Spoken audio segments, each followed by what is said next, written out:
Welcome to the podcast.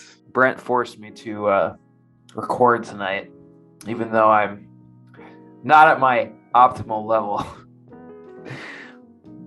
What are we talking about tonight? We're talking about bonking. You're not bonking right now, right? Maybe I am. Anyway, bonking. That is a very common term in the endurance world for sure. And how would you describe what bonking is and what bonking I think is like, Brent? probably something, if no one's ever felt bonking, something you could relate to. Everyone's felt like that afternoon fatigue or like fatigue and when you're done, your brain's shut down. That's the most relatable thing I could think of is like a long week or something. But it's kind of how I feel right now. Yeah, but bonking would be like a 10x version of it, right? Because it's happening in the now, right now, present, not like a slow drain. And you're still working through it. Yeah. I mean, it's happening while you're because usually you get that slow bonk in the afternoon, right? When you're at the office because you haven't really been moving much and blah, blah, blah. This is like when you're almost moving too much, you're burning too many calories and you're not replacing them adequately. Yeah, exactly. It's a physical version that I guess it does hit you mentally too because you're just drained. True. But yeah, I would agree. I would say it's like a little bit more physical. Yeah. So we have our own. Basically, what we're going to talk about today is what strategies we found to avoid bonking. But before we get into that, we kind of want to talk about our own stories with bonking because they're pretty bad. You gotta bonk a couple times to really figure out like, hey, I need to start tracking some of this stuff. What if you bonk every time? Does that just mean you suck? Yeah, well, a good way to do that is to bring 3 or 2 hamburgers for a 26-mile trail run. Yeah. What really gets me, I think is the hardest is the water thing. Water wrecks me. I need water and I go through it. Mm-hmm. That's what I guess I'll go ahead with the Whittier Ridge story, but that's where I bonked out this summer. Mm-hmm. And that was brutal. Like you said, I only brought 2 cheeseburgers because I'm crazy when it comes to nutrition. I eat really well during the week, but when I'm out, I've been fasting for probably like 3 years now.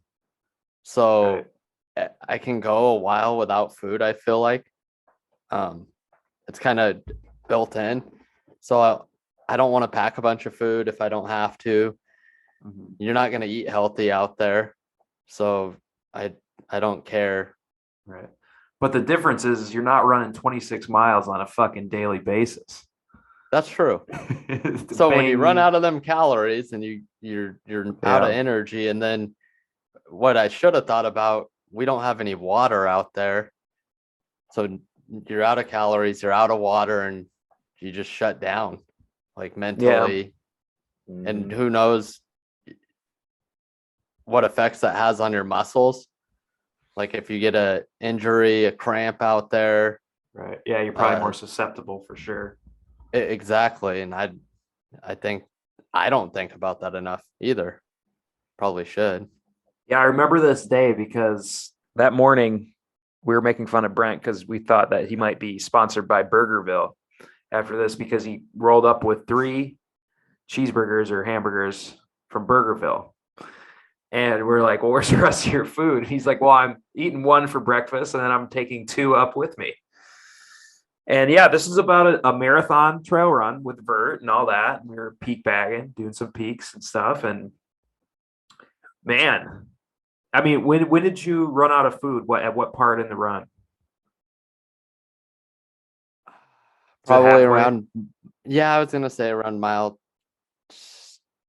12 or 14. Mm-hmm. Trying to think. Yeah, because I think I ran out of water with like 7 or 8 miles left. Yeah. Yeah. Yeah. And it And was that's hot. Remember the it sun was out hot. there? It was Beating super on us. exposed, super Yeah. exposed. It was super hot. And he made it. He's not dead, Well, but and he did suffer a little bit.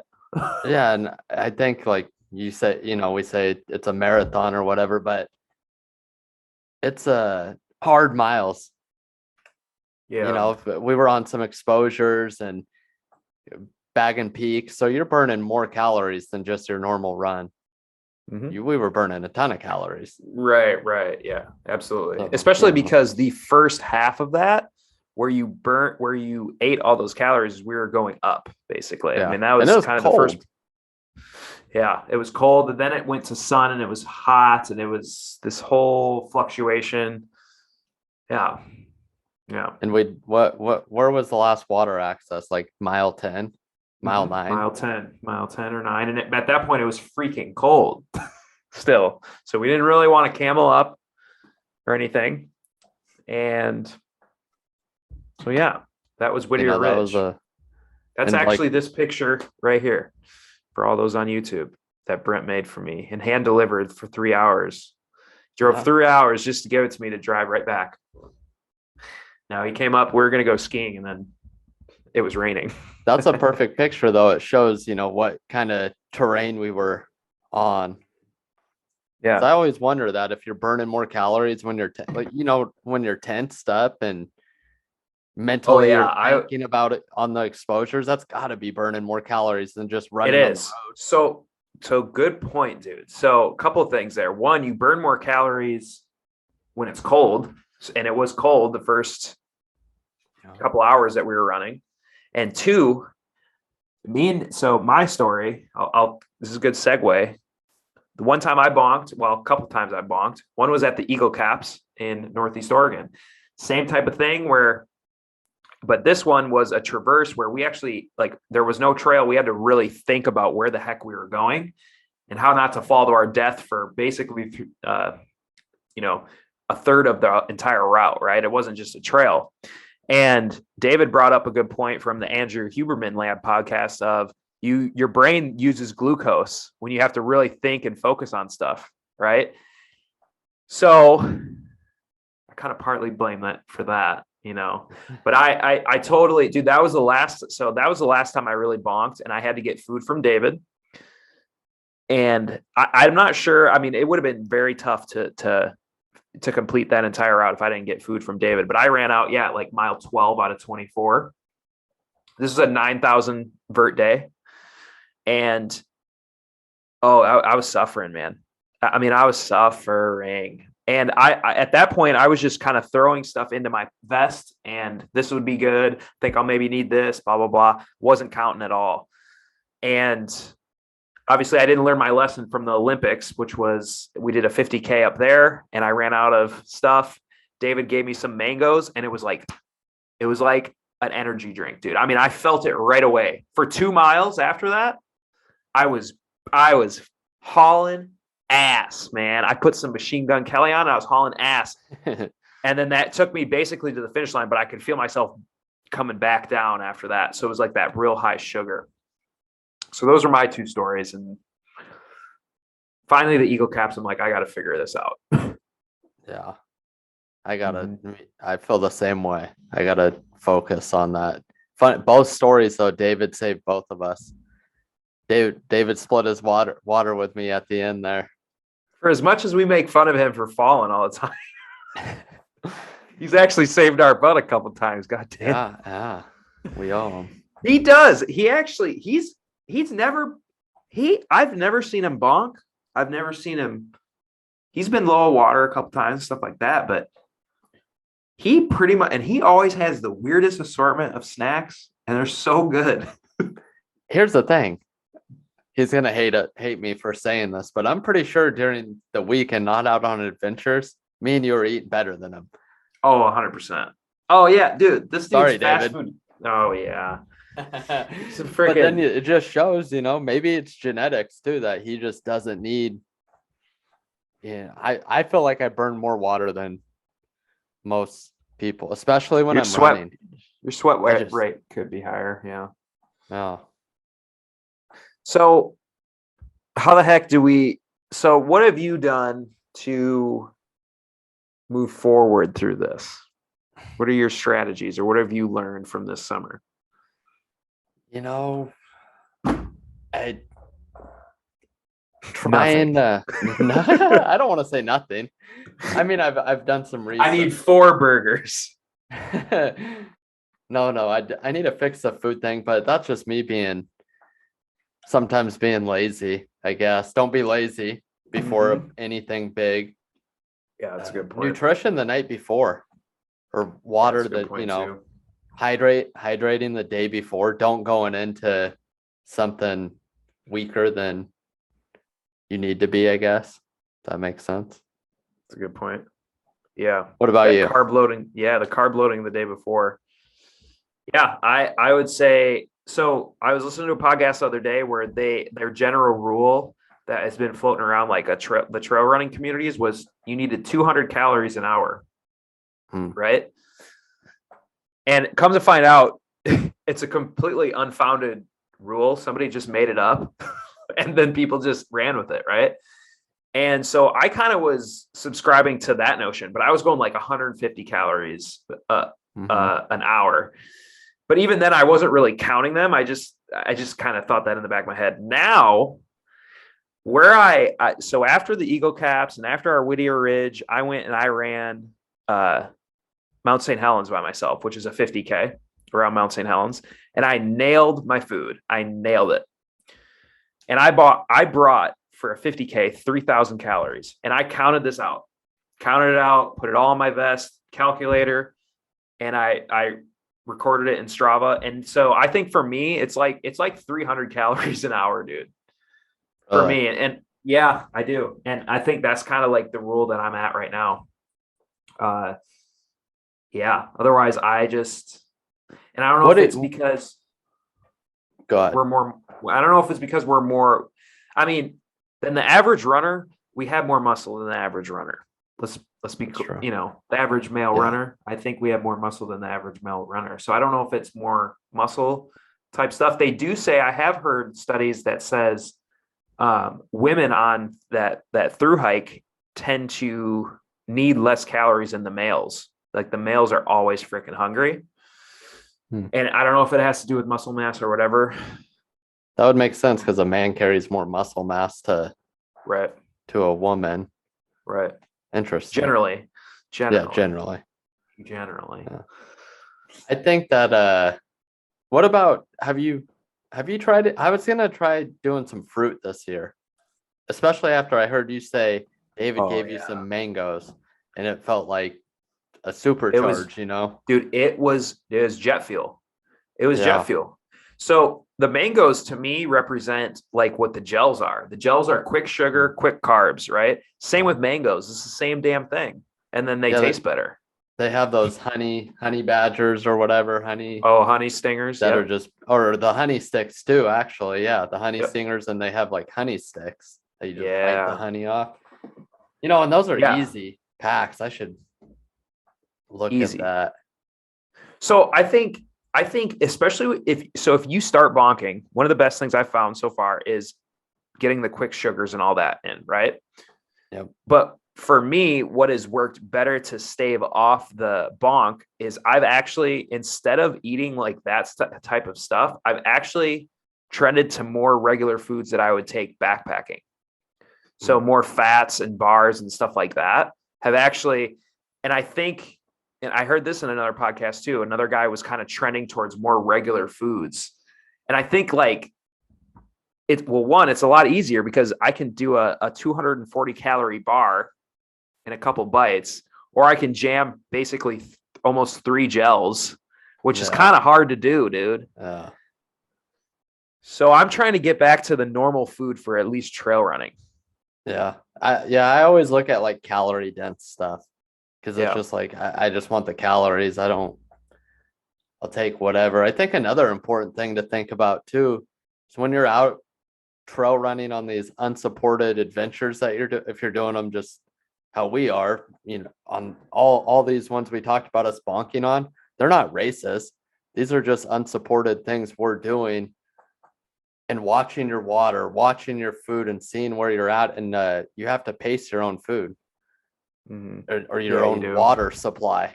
Like you have to be watching that because nothing's worse than running out. You have to really moderate how you're gonna get there. Like me running out of water, I should have been checking that and drinking less.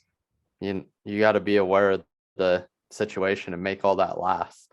Yeah, and one thing with that too is when David and we ran out of water on the Eagle Caps. It was a similar thing, but we kept popping salt tabs and stuff. And usually when I'm dehydrated, you get a headache. I never got a headache. I never really felt dehydrated besides thirst. Besides, I was thirsty. I knew that. Electrolytes are key. Yeah. Element T. Yeah. And it tastes good. And tastes good. One thing that I really like too. So you're talking about calorie dense foods. Do you have any favorites for those, or any that you go to? I mean, I always throw like trail mix or a bag of nuts, just nuts in my bag. Yeah, nuts are good. Doesn't take up much space, and I mean, sometimes a bag of nuts is like 2,000 calories. Right. Yeah. It's old to eat nuts, but that's a go-to when I'm really not thinking about anything. Those those apple turnovers they used to get in school. Yeah. Dude, those things almost have about 500 calories. So I brought, I think, 2 of those at Whittier Ridge, and I was balling.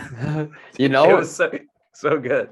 What you had on Bailey that I'll sometimes get too is one of those the Lenny and Larry cookies. Oh, the complete cookies. Yeah, those are good. Yeah, the complete cookies. I like those. Yeah, me too. My sweet tooth too. It really helps out there to just freaking put it down, and those are super calorie dense too. They're at least 300-400 calories, I think, for one of those cookies. Yeah, and that's a good point too, because you need sweet and salty, because you'll get sick of sweet. Yeah, and then it's like on the salt type of stuff too. But yeah, those cookies are good. I had those a lot on the CT every day, actually. It's probably why I was thinking about it. Why I think my cholesterol. So Krieg got his cholesterol test checked. His was high too. His was higher than the last time he checked it last year, like way higher. Yep. I think one of the reasons why mine was high this year too was because of all the fatty stuff I was eating for a month on the CT. All of our trail runs, I was having Spam, freaking these paleo bars that have a ton of fat, apple turn. I mean, dude, I was eating like shit, really. But it was only like one day out of the week.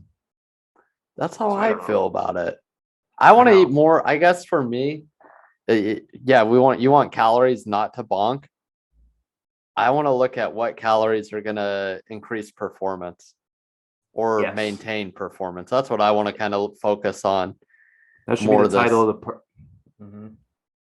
this season. Once big running takes off again, get through winter. That should be the title of the podcast right there. Eating for performance, not health. With Brent Clausen and Chad. I really want to try the fruit thing though, especially after you said that you ate the mangoes. I'm just like, I knew it, because you're getting what? Sugar. The thing is fruit takes up space and you're not getting the calories. I mean, maybe with a banana, actually, you could get some calories. See, that's tough. Like bananas are heavy and bananas aren't that calorie dense. Yeah. What fruit banana have? What fruit is calorie dense? Yeah, avocado. Yeah, actually, they say avocado has more potassium than bananas. So if you're gonna try to do it for cramping, an avocado is better. And I bet it does have more calories for sure. But do you want to? Then you gotta have a knife to cut it open. Yeah, no, it would suck. No, and it's heavy. So what fruit can you pack that? Yeah, I for me is mangoes. I love fucking mangoes. I shouldn't have swore, but yeah, I love mangoes. I mean, they're just so good. They're chewy. I think that their sugar content. I don't know. Honestly, have you ever tried the honey sticks or those honey whatever all time stingers? You like them? Yeah. Yeah. Yeah, they're good. Yeah, they're good. Bunch of different flavors they got. Yeah. Yep. Stuff that doesn't make you have to shit is good. That's what I try and avoid. Is Yeah, food that makes you shit. Brent has this very bizarre behavior on trail. Bizarre behavior. Yeah, he doesn't want to go to the bathroom when he's out on trail. I don't know. But as soon as we get back, that's one thing you don't hear about when anyone's doing like an endurance thing, unless it's like a big multi-day or multi-week endurance thing, is everybody kind of disregards nutrition, it seems. I mean, you look at all the races, what they're serving for food. I mean, I've seen some of them smashing pizzas, cheeseburgers on these huge 200-mile races. So, because at that point, it's an eating contest. It's what can I get down to power me? And it literally comes down to, I've heard them say this, that it comes down to it. Like 100-miler is an eating contest because it's just so far. And if you can't eat, like I experienced on my 50, like I couldn't eat, dude. I couldn't eat gels. Nothing sounded good. I was having like pretzels and cookies. That's all I could eat. That's all I could eat. Really? I couldn't eat my peanut butter banana sandwich. I had like 2 bites, carried it for like 15 miles, dropped it off at the next aid station. It's bad. Yeah. I mean, I had to settle my stomach by having the ginger ale.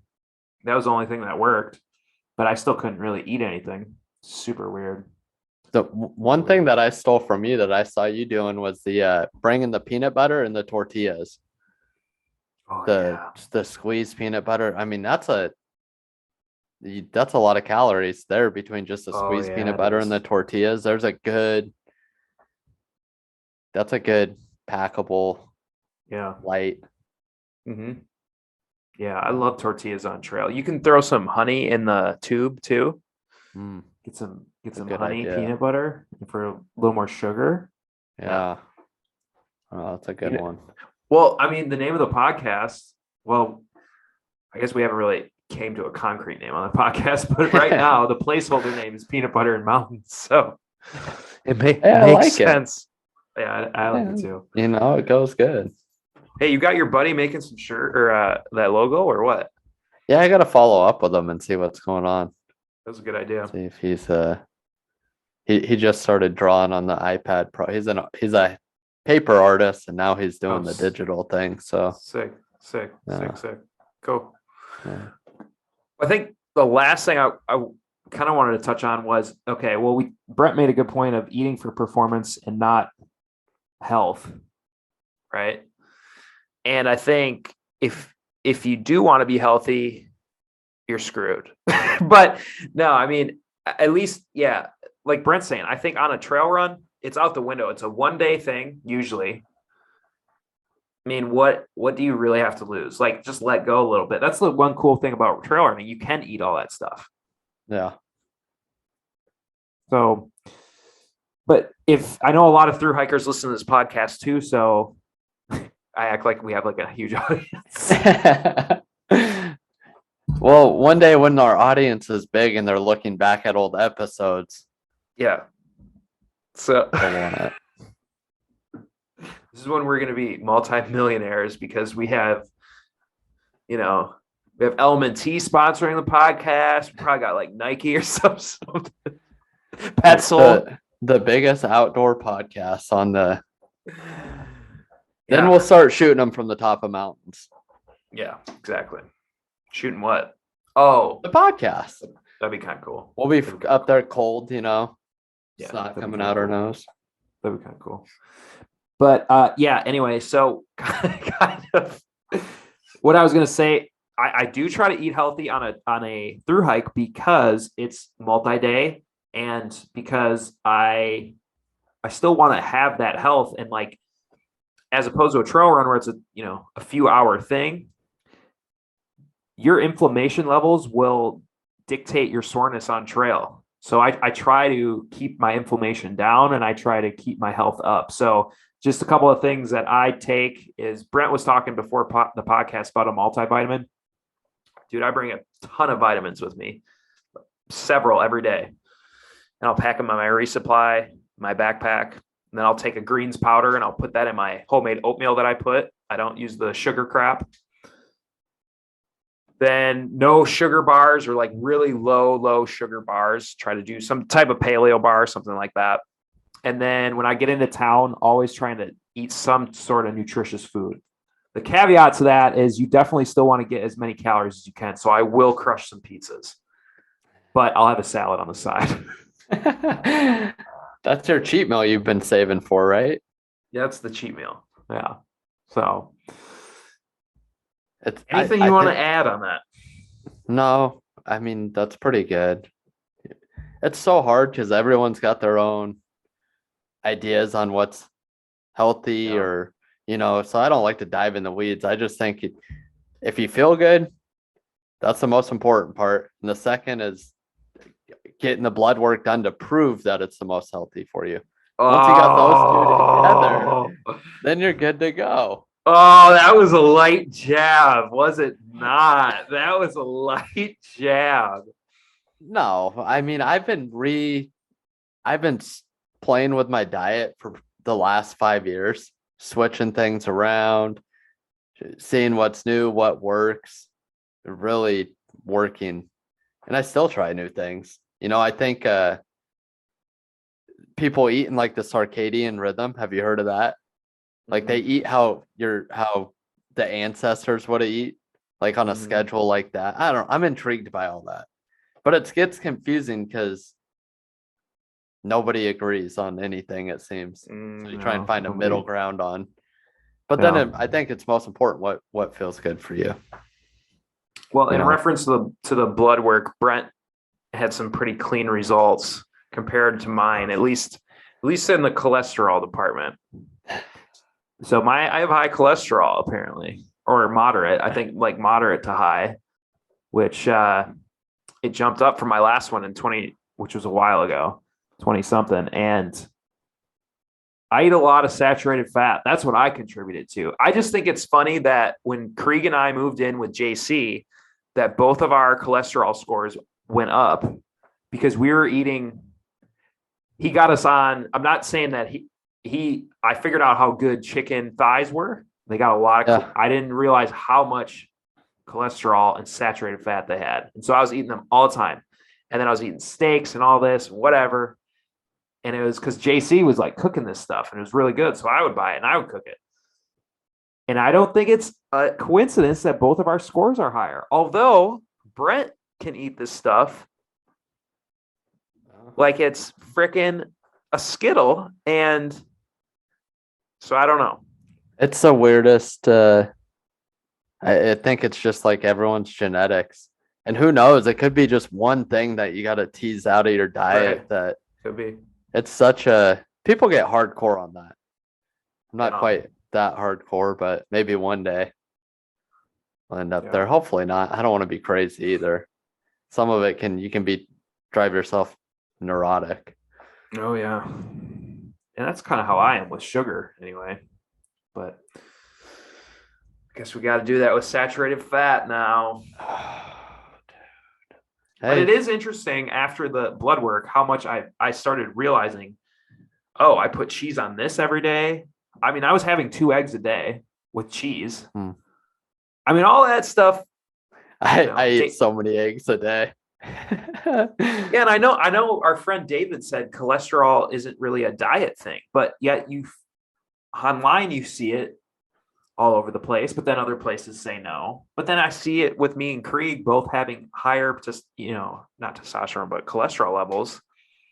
And you don't drink alcohol. That's what throws me off. Because if you drink alcohol, I would attribute, right? Because Krieg does, but he hasn't been drinking as much as he has.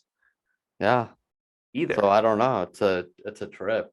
I've listened to like Paul Saladino and David Sinclair just recently. Oh yeah. And they're on like opposite spectrums, but they're both they can talk to each other, not be dicks or whatever, they can meet in the middle, I guess. and it was pretty interesting. And they both said how important it is to have a fasting window.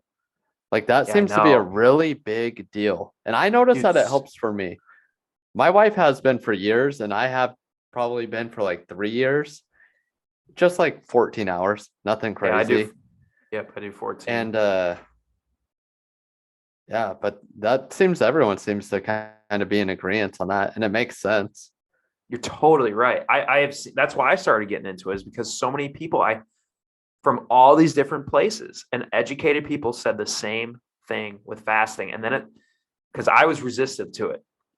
Tell you, I like to eat, man. And the first thing in the morning, I love to eat. Used to anyway. I've trained myself out of it, like you're saying. 14 hours. I feel good. I love working out fasted in the morning. I don't know why. I love that. I actually, that's another interesting thing as a podcast they were talking about when you work out is like you just develop a routine. I don't know for you, do you work out at a certain time or do things at a certain time? Like for me in the morning is when I'm strongest. And then anything else I do like in the afternoon, yeah, I'll do it, but it's not as my performance isn't as good. It's like a habit thing or something. So I think, yeah, it is interesting. I think it's so much genetics, though, dude. Like, Yeah, everybody's you can different. train out of it. You can definitely train out of it. Oh, for sure. My parents raised me with freaking breakfast. Boom, right away. Boom, That's boom, because you're boom. a Midwestern boy. That is right. Meat and potatoes, baby. Cool. So, all right, that wraps it up. Don't for the bonk. next one. But you know what the best thing is for not bonking? What? What is it? Subscribing to the podcast. Oh, leave 5 stars too, or Well, yeah, you got to leave 5 stars. You can't leave 4. Okay. Can't leave 4, otherwise you bonk. So for all the listeners, subscribe and 5 stars. Otherwise, you're gonna bonk. That's a threat. Just kidding. Dude, all right. You're gonna get us pulled down. Oh my god, I'm gonna be canceled. For the 3 people that listen.